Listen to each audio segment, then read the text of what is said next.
Hey guys, we have it. The 31-page lawsuit filed against Christian Combs. I'm the son of Sean Combs, and we're going to get right into it. We'll give you everything you need to know about what the allegations are and what the accused says led up to her being allegedly assaulted. Let's get right into it so we can talk about it. Let's start with the attorney for the accused, referring to King as a auto-tuned, heavily edited rapper. That is so shady, y'all. And he continues saying that he is the son of Sean Combs, who himself has been accused of deplorable conduct. And unfortunately, he says, the apple does not fall far from the tree. Now, the lawsuit names Christian Combs, King, Sean Combs, John and Jane Doe's 1 through 10, not sure who those people are, and ABC Corporations. Now, who is this young lady? The lawsuit alleges that she is a European Caucasian female. Her name is Grace, and she served in the capacity of a stewardess on the yacht Victorious on the night of December 28th, 2022, and was an experienced and respected hospitality and yachting industry professional. Now, keep in mind, this happened December 28th, 2022. So Grace alleges that she was assaulted both physically, and this is YouTube, guys, so we have to watch our words. She was also SA'd. She's alleging that Sean Combs aided and abetted his son. In essence, I think the lawsuit is basically holding him accountable because he was the person who actually rented the yacht. So in essence, that makes him complicit. I've heard some people make the comment, why did she wait so long to bring her lawsuit? December 28th, 2022, we're in 24 now. That means that, this December 24 would have been 2 years. Well, it could be many reasons. We don't really know how she was thinking, if the trauma, kind of prevented her from telling her story. It could be fear of retribution, embarrassment, and it's always the remote chance that her facts aren't accurate or true. Maybe she embellished them. We don't know. Now, I say remote because personally, my opinion is when a tree is rotten, then the rotten tree produces rotten apples. That's just my opinion. Do I believe her? Based on what I've seen, I think it's plausible. Well, I wasn't there, obviously, and a person is entitled to due process, and they are innocent until proven guilty. Now, my humble opinion is, based on what we've seen so far unfold regarding how these people live, it's quite plausible that these things could have occurred, and she very much so could have been a victim on that particular night. Now, also in the state of California, I believe you only have 2 years by which to settle your case, or you do have to file suit in order to preserve your right to due process through the court system, to get a trial, and for your case to be heard by a jury. So maybe, she knew that the clock was ticking and she did have to make a decision. I also think that by virtue of other victims or alleged victims that have been coming forward, perhaps that emboldened her and gave her whatever she needed to move forward in making her case. Now, although in her defense, the lawsuit does allege that she did make a report of this assault, I believe it was the morning after, because she did have a really late shift, according to the lawsuit. I believe she worked from 6 p.m. to 6 a.m. And when this occurred, it was between those hours. And I believe the next morning, she did make her report of this assault to her direct manager. So how did all of this come about? So in December 2022, she's alleging that her team were advised that the yacht had been successfully chartered for a holiday period. So it's a span of time during the holidays. She's saying that she changed her personal holiday family plans in order to accommodate the charter and flew to St. Martin. Okay, so she goes on to say that her particular shift was from 6 p.m. to 6 a.m., right? And so the late shift, she says, included dinner, drink service for the clients, and their entire, group of guests that were on board. She goes on to say that Sean Combs was always typically on the yacht. His son's 23-year-old Christian Combs and Justin Combs were staying in a luxury villa nearby, but joined the yacht during most evenings, is what she's saying. She's also saying during the second week of the charter service, so they were there for a few weeks, she noticed that there was partying and drug use, which caused the guests to stay up throughout the night. The makeup of the yacht quickly evolved, she says, not from just the defendant, Sean Combs, but it appeared several family members, to include a constant rotation of suspected sex workers and other A-list celebrities, right? She named two celebrities, French Montana and actor Cuba Gooding Jr. Now, there were other names that were redacted, so I'm assuming that her attorney did not want to, disclose who they were. I guess he's assuming they're not a part of this complaint, and it was probably useless for them to bring those people's name into this, which for them, I'm guessing that is a really good thing. So she further states that it created an extremely hazardous environment. For example, she says, guests often would demand drink service until 6 a.m. The staff was treated with disrespect. Suspected S workers were sprawled out unconscious about the yacht, and it was difficult to distinguish which bottles of alcohol were laced with drugs and which bottles were not. Now, keep in mind, when a person files a lawsuit, it is their platform, and in essence, they can allege anything that they want to or anything they believe would support their case, and anything that's personally their experience from their perspective.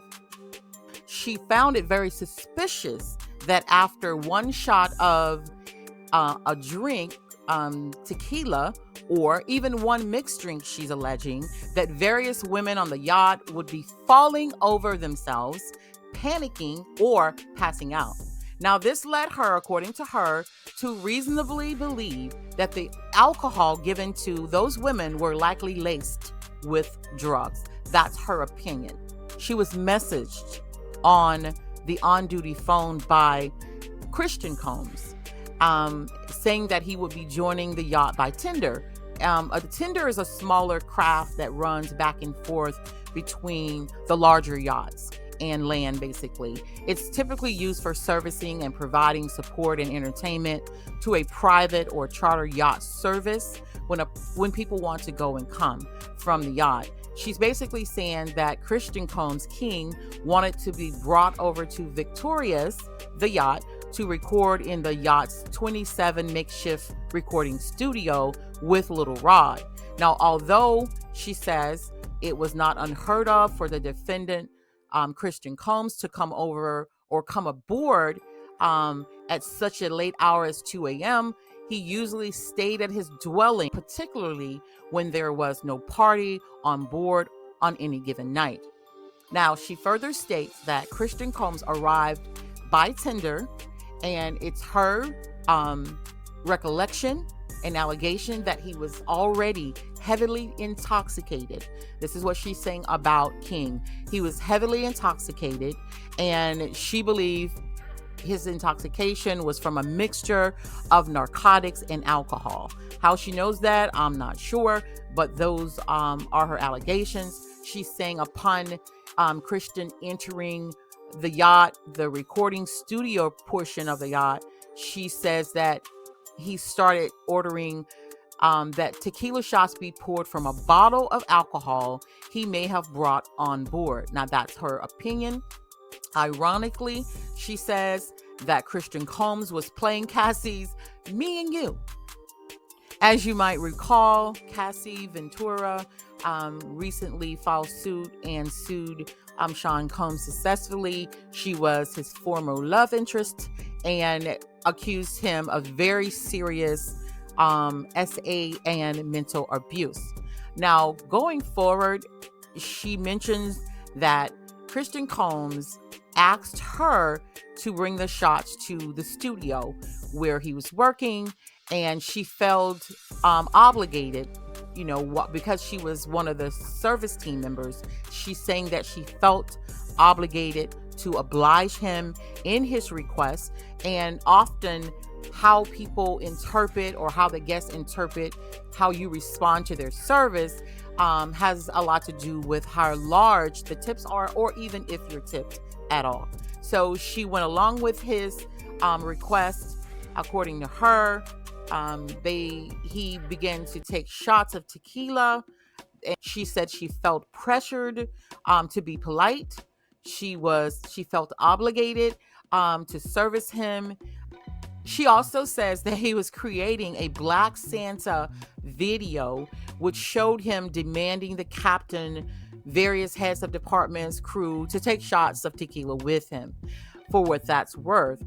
She also alleges there was a pattern established by the captain of the yacht to basically have the staff to oblige with whatever the paying guests are requesting. So she said she felt that she would just take one shot, and that perhaps she would just leave, return to the pantry, and go on about her day. However, she's saying that after she took the shot, the mood changed and things began to become sinister, she says. She alleges that Christian Combs insisted that she stay and chat with him and sit directly beside him. She says that she resisted and remained polite, however.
audio. I'm going to stop. She says, stop. I have to go. I have to go. Honestly, I'm like already losing sleep. I have to go now. This is her saying this to Christian, according to the transcript. Christian says to her, you're the best one on the ship, though. And she goes on to ask him, what do you mean? He says, who's going to replace you? She says, who's going to replace me? Asking him the question back. He says, F that. That's going to be trash, though. You feel me? So basically, he's kind of pumping her up that she's the best that the service has to offer as far as his personal service. She says, excuse me? According to the transcript, you don't touch my legs like that. I'll move my legs where I want to. So this is her saying this to Christian. She also says, if I want to do this, then I will, but you don't touch my legs like that. He says, listen, you and everyone else in the crew, it's great. I'm not sure what he meant by that. She goes on to say, I can't. I have to go down. I have to go down. And I think she's referring to going down to the pantry, and that she said, Chris responds and says, no, yo, tell me, listen. She says, what? He says, like, say you're just vibing with me the whole time. Like, basically she's saying he's trying to persuade her, like, hey, we were vibing just a few minutes ago, so now what are you doing wanting to leave? She says, I can't. I promise you, I wish I could, but I can't. Unless I say that, guys. Unless I say that to you guys. I'm not sure what that means. Oh, okay. She's saying, unless I say that you guys requested me, right? And then he says, yes, who can I talk to right now? Who can I talk to? I'm going to say I requested you right now. She says, well, you can take your hand off my ASS for one thing, first of all. And then according to her, she said that the request would have to go through a particular authority on the ship. And in her opinion, she knew that particular authority or that person was asleep, and he would not be able to get the authority needed for her to service him further. And she said she knew that. So she basically was saying that to buy time or to get away from him. She also goes on to say that after being assaulted in the recording studio, that she attempted to resume her duties that night. She goes on to say that she made her way to the pantry, where she met another steward who was assigned to take over her shift. She says that particular colleague recognized that she was visibly intoxicated and also appeared in shock, but she was still trying to finish her shift.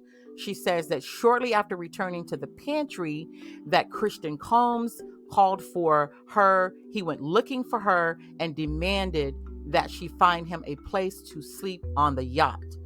She goes on to say at such a late hour of the night, there were no spare cabins for Christian to stay in. Despite this, he refused to go back to shore. She says the most acceptable place for him to sleep was in the cinema. So she goes on to say that she directed him to the cinema, which was commonly used as an extra sleeping area. Now, the cinema has one door, according to her, and that is one door that you can enter, and that same door you have to exit. I'm not sure what that looks like, but she says that when she tried to exit, that he blocked her from leaving. She goes on to say that she retreated to a corner of the room where Christian became physical and extremely aggressive. She's saying that he cornered her and started to grope her, and she pushed him back constantly. She says that Christian then took off all of his clothes, and we're going to spare you the visual. However, you can probably imagine what was happening after he took off his clothes, according to her. She's also saying that he tried to force her to do fellatio, which she says they began fighting, and Combs was not long after that partnered on board. He entered the cinema. So I guess she's saying that this startled Christian. I guess that she was fighting back and she was able to leave. She further states that a partner became concerned. So someone that I guess is on staff with her, that is her partner. I don't think she's referring to a partner in business. It sounds like she's referring to her partner, became concerned and went looking for her after she had not returned to her room after her shift had ended. The next morning, she says the plaintiff complained to the yacht's captain, Peter, and that's spelled Petar, Milkov, Milkov. She complained to him. She's alleging that he lacked compassion or concern and failed to investigate, and insisted that she was probably voluntarily partying with a guest. So when she reported this to her boss, it was her understanding and interpretation of his response that this happened because she was partying with a guest. She goes on to say she was not. She added that her captain, to add insult to injury, by assigning her to work in front of the house, which required personally serving Christian Combs while they were on the yacht. She says that she was not provided an option to be isolated or separated from Combs.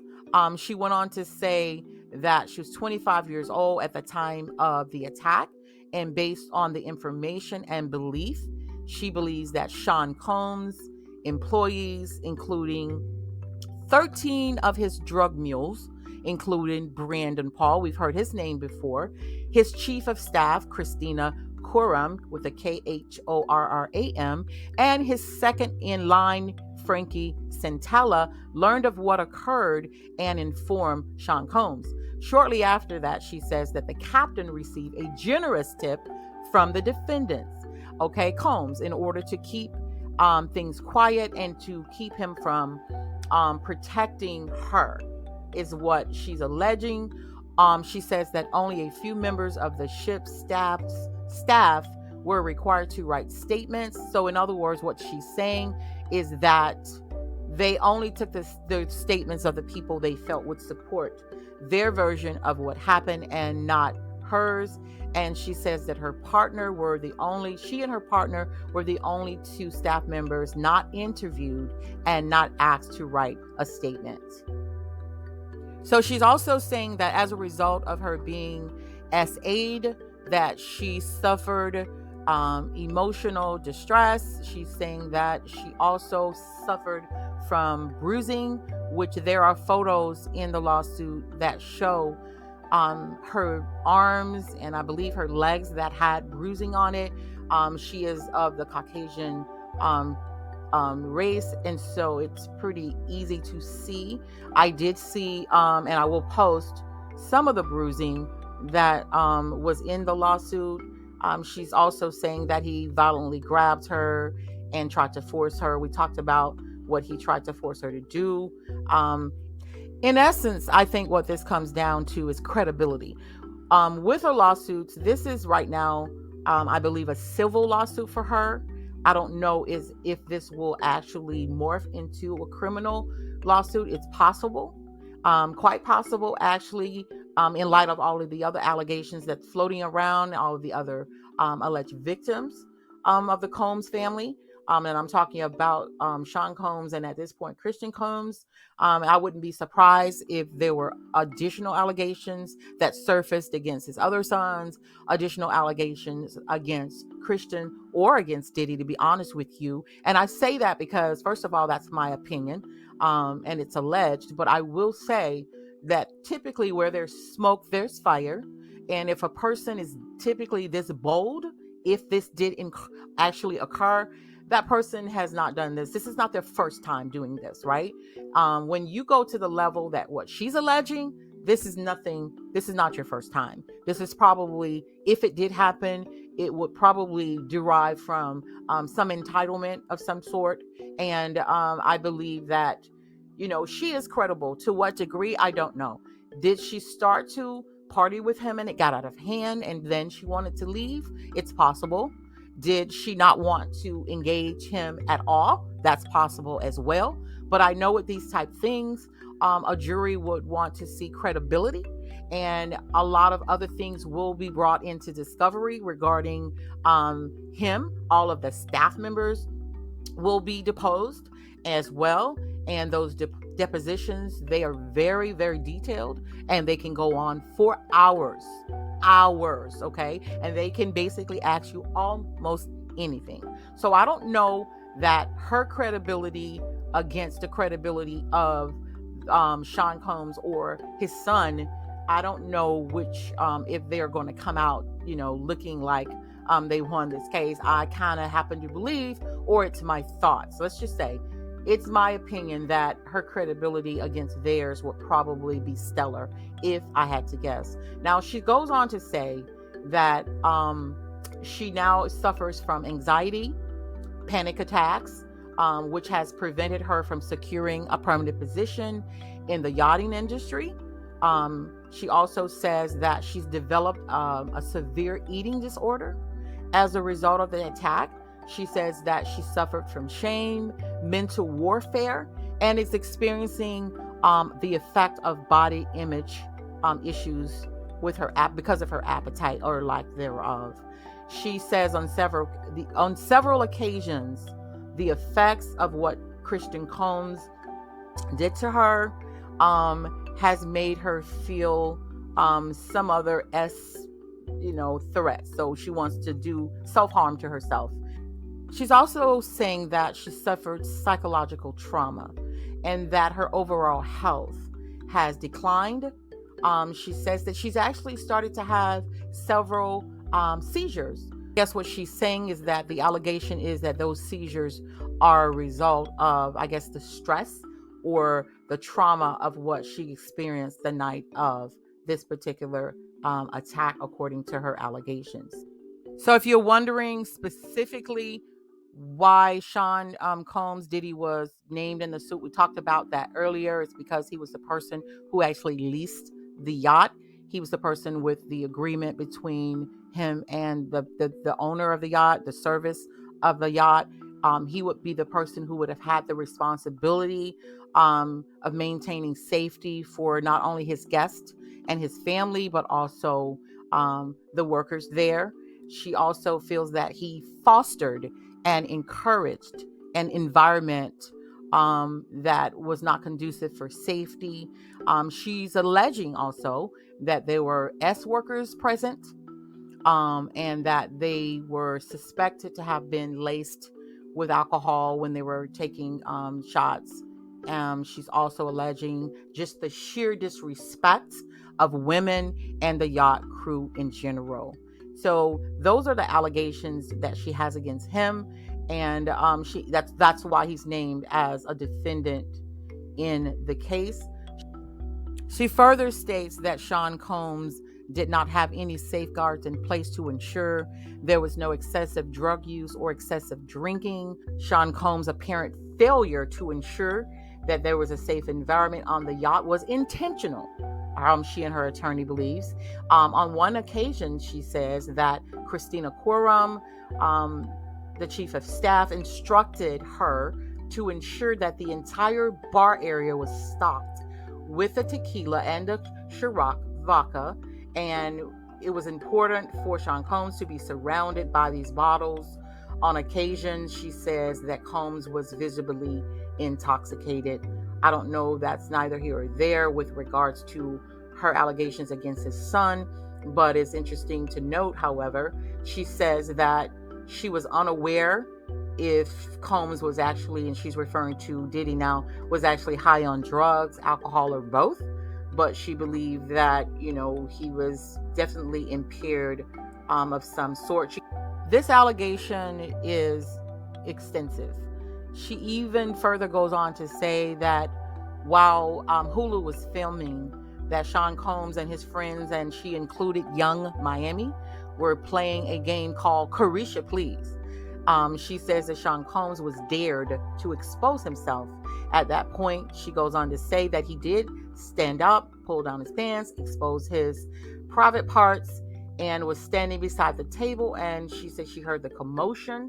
She further states that Combs' mother was sitting beside him when this happened. Now, that is really strange, but that's what she's alleging. And then she said she returned to the pantry, refusing to stand by to watch this for the duration that it occurred.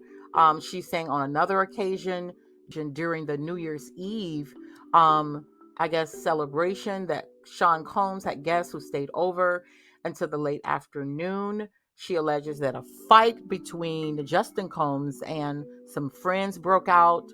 They physically assaulted each other, walked around the boat without their tops on, screaming at each other, and the crew felt very uneasy in that particular environment.